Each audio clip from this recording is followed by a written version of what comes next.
in the precious and matchless name of our Lord and Savior Jesus Christ. हमारे प्रभु और उद्धारकर्ता यीशु मसीह के नाम में आप सभी को अभिवादन। My dear children of God, I am really excited to bring to you the Cutting a Covenant series of messages. मेरे प्यारे परमेश्वर के बच्चों, मैं बहुत ही आनंदित हूँ कि मैं वाचा का बांधने का ये श्रृंखला आपकी ओर लेकर आ रहा हूँ। And this series has 10 sections. इस श्रृंखला में 10 कदम है। I have spoken to you many times about the word covenant. कई बार मैंने वाचा के बारे में वाचा शब्द के बारे में बताया है, But this time it is a long series. Many messages you are going to hear. पर इस बार ये एक लंबा श्रृंखला होगा। आप कई सारे संदेशों को सुनेंगे वाचा के विषय पर। We are people who are created for covenant.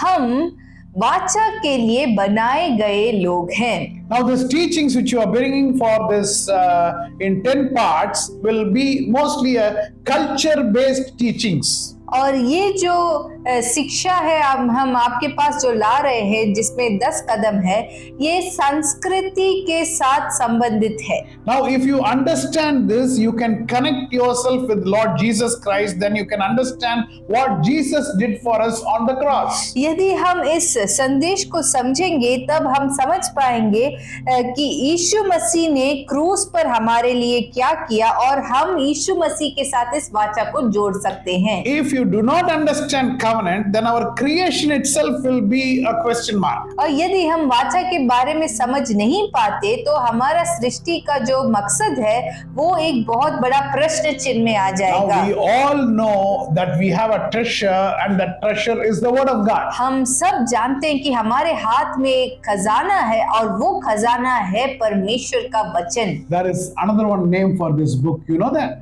आप जानते हो इस पुस्तक का एक और नाम है।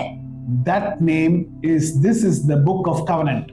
और वो नाम है कि यह वाचा का पुस्तक। Now if you take Genesis 1:1, यदि हम उत्पत्ति 1:1 को निकालें, Bereshit bara Elohim et hashamayim va'et haaretz. बेरिशीत बरा एलोहिम एत हशमाइम व एत हारेट्स। The first word berit is there now.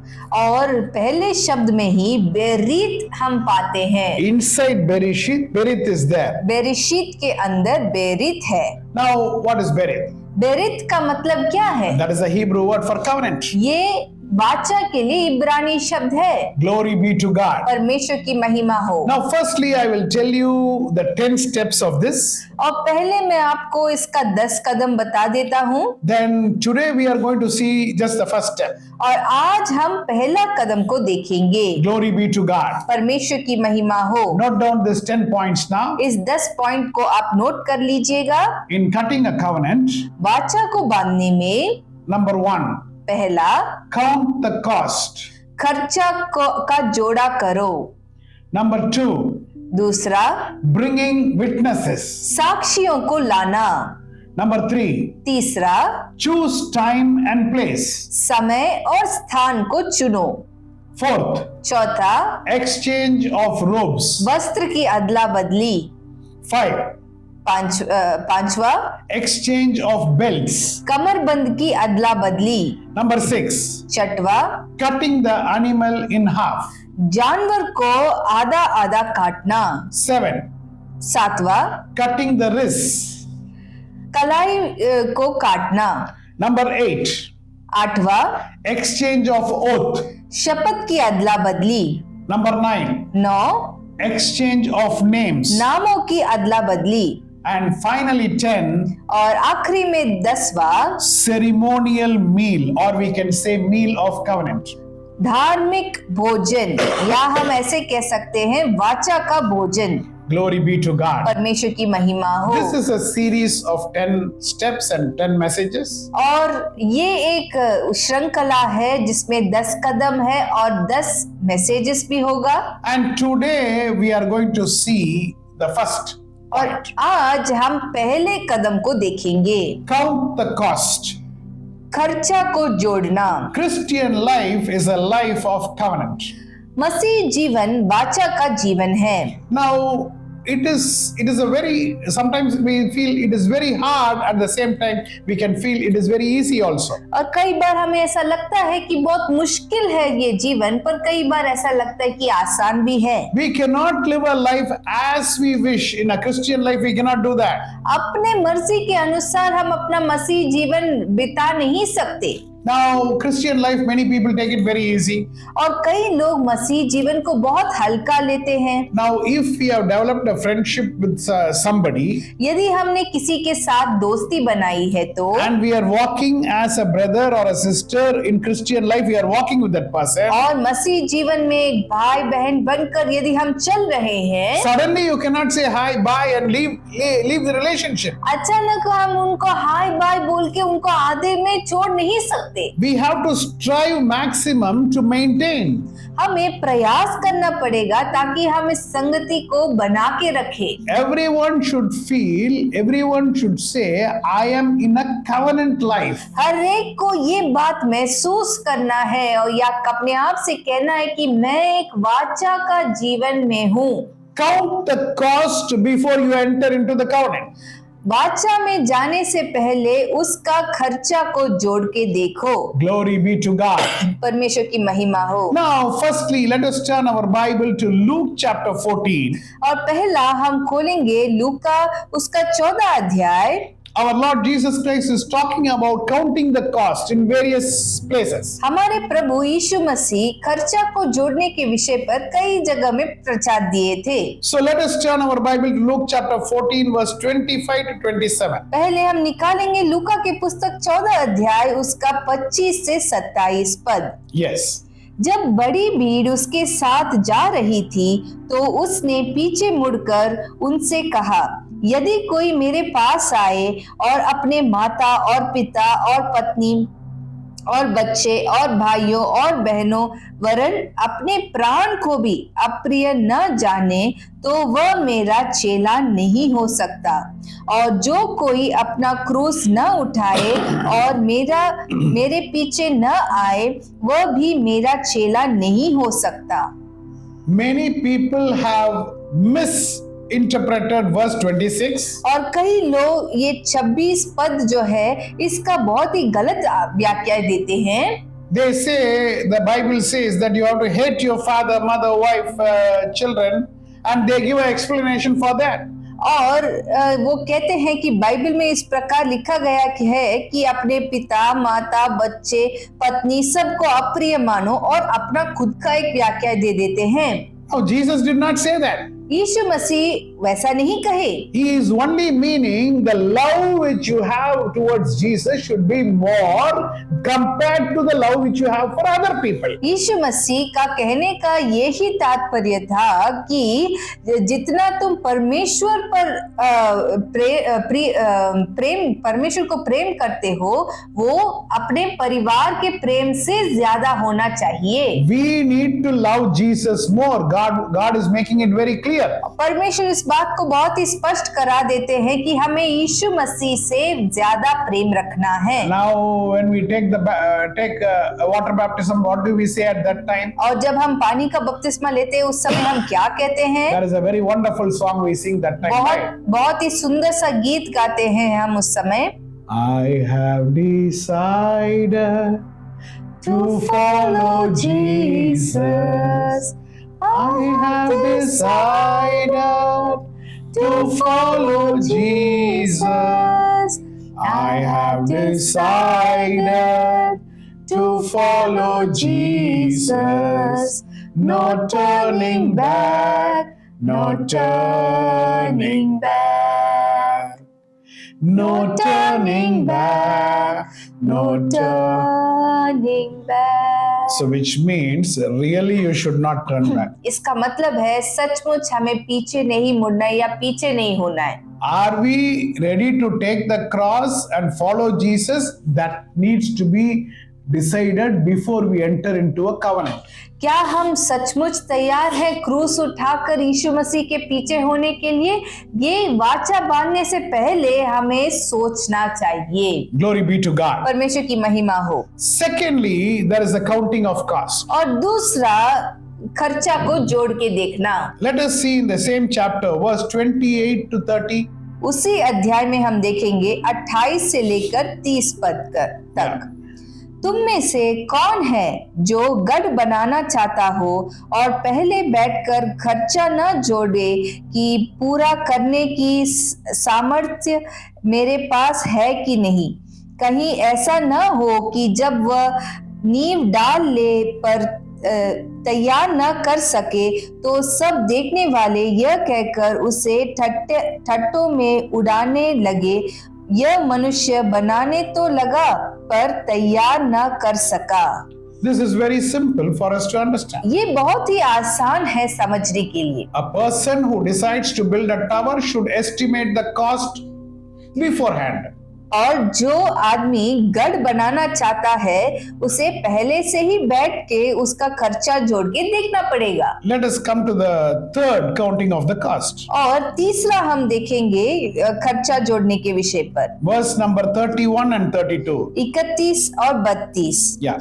यह कौन ऐसा राजा हो जो दूसरे राजा से युद्ध करने जाता हो और पहले बैठकर विचार न कर ले कि जो 20,000 लेकर मुझ पर चढ़ा आता है, क्या मैं 10,000 लेकर उसका सामना कर सकूंगा Enemy या king नहीं? is coming to fight with 20,000 soldiers. How I will be able to overcome with him with 10,000 soldiers? और जब एक राजा 20,000 के साथ आता है चढ़ाने के लिए मेरे ऊपर, तो क्या मैं 10,000 के साथ आकर उसका सामना कर सकता हूँ? So now let us come to the conclusion. और अभी हम उसका कंक्लूजन में आते हैं। What does it say in verse number 33? पद 33 में क्या कहा गया है? In the same way, those of you who do not give up everything you have cannot be my disciples. इसी रीति से तुम में से जो कोई अपना सब कुछ त्याग न दे वह मेरा चेला नहीं हो सकता। So baptism is the entry of Christian life. तो बपतिस्मा जो है वो एक प्रवेश स्थान है मसीह जीवन के लिए। That is the covenant in which we are entering with our Lord Jesus Christ. ये एक वाचा है जो हम प्रभु यीशु मसीह के साथ बांध रहे हैं। We have to pay a cost for that. उसके लिए हमें एक कीमत चुकाना है And we also have a reward for that. और उसका हमें एक प्रतिफल भी मिलेगा। Glory be to God. परमेश्वर की महिमा हो। Let us turn our Bible to the book of Romans chapter 6 verse 3 and 4. निकालेंगे रोमियो का पुस्तक 6वां अध्याय उसका 3 और 4। क्या तुम नहीं जानते कि हम सब जिन्होंने मसीह यीशु का बपतिस्मा लिया उसकी मृत्यु का बपतिस्मा लिया, अतः उस मृत्यु का बपतिस्मा पाने से हम उसके साथ गाड़े गए, ताकि जैसे मसीह पिता की महिमा के द्वारा मरे हुओं में से जिलाया गया, वैसे ही हम भी नए जीवन की सी चाल चलें। Okay, we have taken a decision, we have decided the cost, we are ready to pay the cost, and we have entered into water baptism. ठीक है, हमने निर्णय लिया, हम खर्चा जोड़ के देखे, हम कीमत चुकाने के लिए तैयार है और बपतिस्मा के द्वारा हम वाचा में प्रवेश भी कर लिए। But what does Romans chapter 6 say? पर रोमियो 6 का 3 क्या कहता है? When we are raised from the dead through the glory of the Father. और जैसे मसीह पिता की महिमा के द्वारा मरे हुओं में से जिलाया गया था, that is how our new life is going to be. वैसे ही हमारे नया जीवन में रहेगा। So if we enter into this covenant, तो यदि हम इस वाचा को बांधते हैं, what is the reward? तो इसका प्रतिफल क्या है? You have counted the cost and there is a reward also. आपने खर्चा को जोड़ के देखा और उसका एक प्रतिफल भी है। The reward is we will be in His likeness. और प्रतिफल यह है कि हम उनकी समानता में बन जाएंगे। My dear child of God, are you able to imagine that we are going to be in the likeness of our Lord Jesus Christ? मेरे प्यारे परमेश्वर के बच्चों, क्या आप इस बात को कल्पना करके देख पा रहे हैं कि हम मसीह के स्वरूप में होने वाले हैं? Glory be to God. परमेश्वर की महिमा हो। So as we imagine that itself, there are some goosebumps which is coming in the body. उसको सोचते ही हमारे शरीर में रोंगटे खड़े हो जाते हैं। Glory be to God. परमेश्वर की महिमा Let हो। us turn our Bible to John chapter 6, and it is a very big scripture portion. You can read it later. और अभी हम निकालेंगे यूहन्ना उसका 6 अध्याय। ये बहुत ही बड़ा वचन का भाग है, उसको बाद में पढ़ सकते हैं आप। It is from verse 41 to 66 you have to learn. 41 से लेकर 66 आपको पढ़ना पड़ेगा। It talks about that Jesus is explaining about his body and his blood.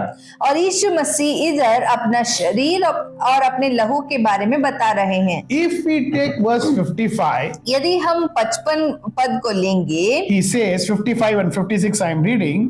और 55 और 56 में पढ़ रहा हूँ। For my flesh is real food and my blood is real drink. Whoever eats my flesh and drinks my blood remains in me and I in them.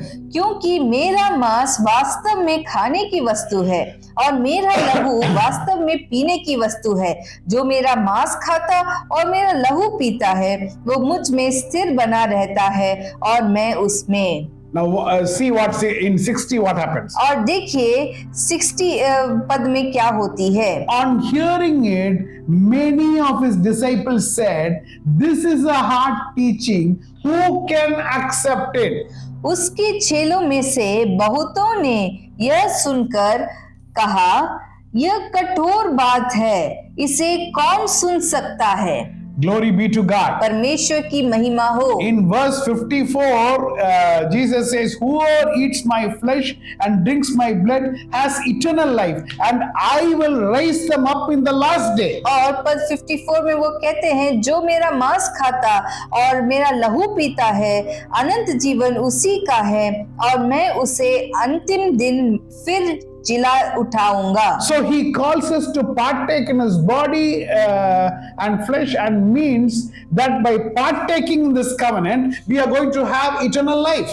तो वो हमें उनके मांस और लहू में भाग लेने बोल रहे हैं और इसके द्वारा जब हम भाग लेते हैं हम अनंत जीवन पाते हैं। So in verse 60, people are going away. तो क्या हो जाता है 60 पद में लोग चले जाते हैं। In verse 66, फिर वर्स 66 में, from this time many of his disciples turned back and no longer followed him. Many people went away. इस पर उसके चेलों में से बहुत से उल्टे फिर गए और उसके बाद उसके साथ न चले। And verse 67 and 68, पद 67 और 68 में, now our Jesus is asking Simon Peter, "You also want to leave me?" और हमारे प्रभु यीशु मसीह सिमोन पत्रस से पूछते हैं, क्या तुम भी मुझे छोड़ के जाना चाहते हो? Simon Peter is giving answer, और शिमोन पत्रस एक जवाब देते हैं, "Where shall we go, Lord? हम कहाँ जाए प्रभु? The words of eternal life are with you." अनंत जीवन की बातें तो तेरे ही पास है।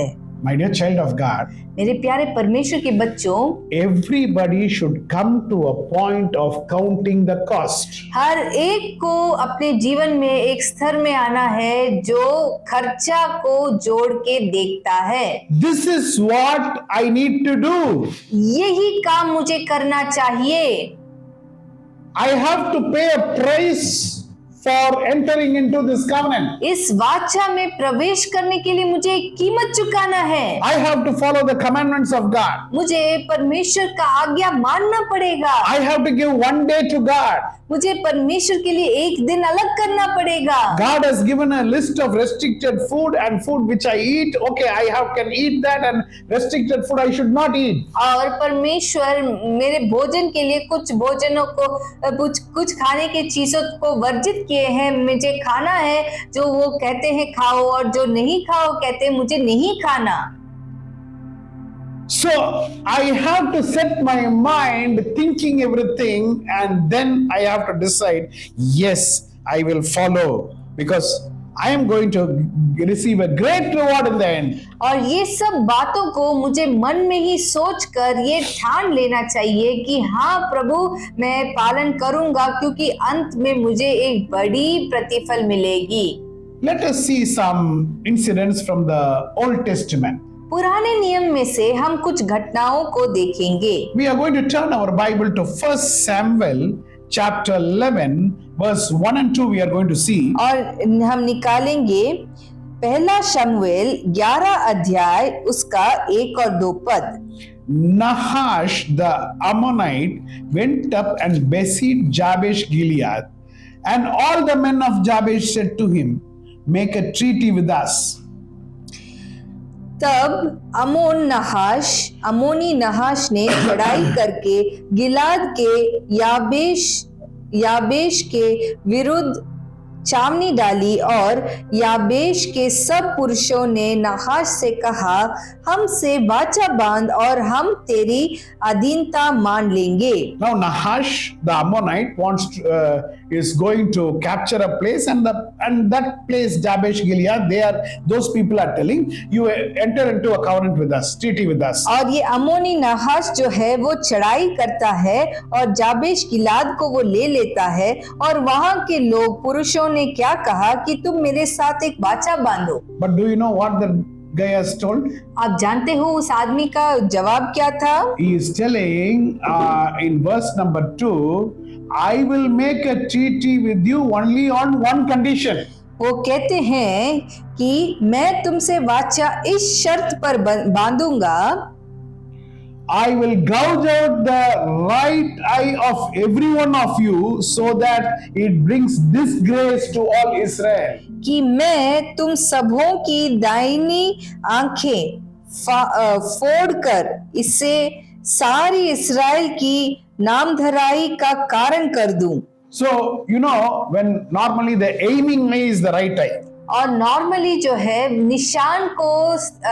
निशान जब हम लगाते हैं तब हम राइट आई को यूज करते हैं। If somebody is going to use a bow and arrow, यदि कोई धनुष को उपयोग करेगा तीर को, they will close the left eye.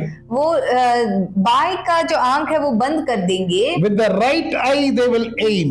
दाहिने आंख से ही वो निशाना लगाते हैं। But if the right eye is not there, पर यदि दाहिना आंख को निकाला जाता तो, which means the whole people, everybody, the army will become useless. इसका मतलब वहां के सब लोग, वो जो पूरा सेना है, सब लोग एकदम बेकार हो जाएंगे। Now that is what this Nahash is asking, a price to enter into a covenant. और यहाँ पर नाहाश एक कीमत मांगता है कि वो एक वाचा बांधे। Genesis chapter 21 verse 22 to 31 talks about an incident. उत्पत्ति 21 अध्याय उसका 22 से लेकर 32 तक एक घटना वहां पर बताई गई है, Where Abraham is entering into a covenant with Abimelech. जहाँ पर अब्राम अबीमेलेक के साथ वाचा बांधता है। You can read verse 22 to 31 later. और 22 से लेकर 31 आप बाद में पढ़ सकते हैं। I am going to show to you verse number 27, 28. मैं पद 27 और 28 को आपको दिखाऊंगा। So Abraham brought sheep and cattle and gave them to Abimelech, and the two men made a treaty. Abraham set apart 7 ewe lambs from the flock. तब Abram ने भेड़ बकरी और गाय बैल अबीमेलेक को दिया और उन दोनों ने आपस में एक वाचा बांधी। So now Abimelech is asking Abraham, what is the meaning of this? और अबीमेलेक अब्राम से पूछते इसका अर्थ क्या है? In verse 30 he gives the answer. पद 30 में इसका जवाब देते हैं। Accept these 7 lambs from my hand as a witness that I dug this well. तू इन 7 बच्चियों को इस बात की साक्षी जानकर मेरे हाथ से ले कि मैंने यह कुआं खोदा है। So that place was called Beersheba. तो इसके कारण उस जगह का नाम बेरशेबा बोला गया था। And these 2 men swore a oath there. और इन दोनों ने उधर शपथ खाई। Now Abraham is giving sheep. Abraham बच्ची को देता है। Now Sheva is the number 7 in Hebrew. और शेवा 7 के लिए उपयोग किया जाता है। 7 नंबर को शेवा कहते हैं Hebrew. Beer, it means well. और बेर का मतलब है कुआं। Beersheba means not 7 wells. और कुआं का मतलब ये नहीं है कि 7 कुआं, it means like Beersheba, 7 lambs is given in order to take one well. और बेरशेबा का अर्थ यह है कि 7 बच्चियों को दिया गया था ताकि एक कुआं को वो ले पाए। So this is the cost which is paid for this covenant. तो इस वाचा के लिए यही कीमत चुकाई गई थी। So in every place we see New Testament and Old Testament, a cost is paid. तो हर जगह में चाहे वो पुराने नियम या नए नियम हो, हम देखते हैं कि एक कीमत चुकाई जाती है। Exodus chapter 23 verse 32 says, और निर्गमन उसका 23 का 32 ऐसा कहता है, do not make a covenant with them or with their gods. तू ना तो उनसे वाचा बांधना ना उनके देवताओं से। Now God is making it very clear, you are not supposed to go and make a covenant with the pagan people or pagan god. परमेश्वर इस बात को बहुत ही स्पष्ट करा देते हैं कि तुम अन्य जाति या अन्य देवताओं के साथ वाचा नहीं बांधना है। Exodus chapter 34 verse 11 and 12 says, निर्गमन 34 उसका 11 और 12 ऐसा कहता है, can you read Exodus 34? जो आज्ञा मैं आज तुम्हें देता हूँ उसे तुम लोग मानना।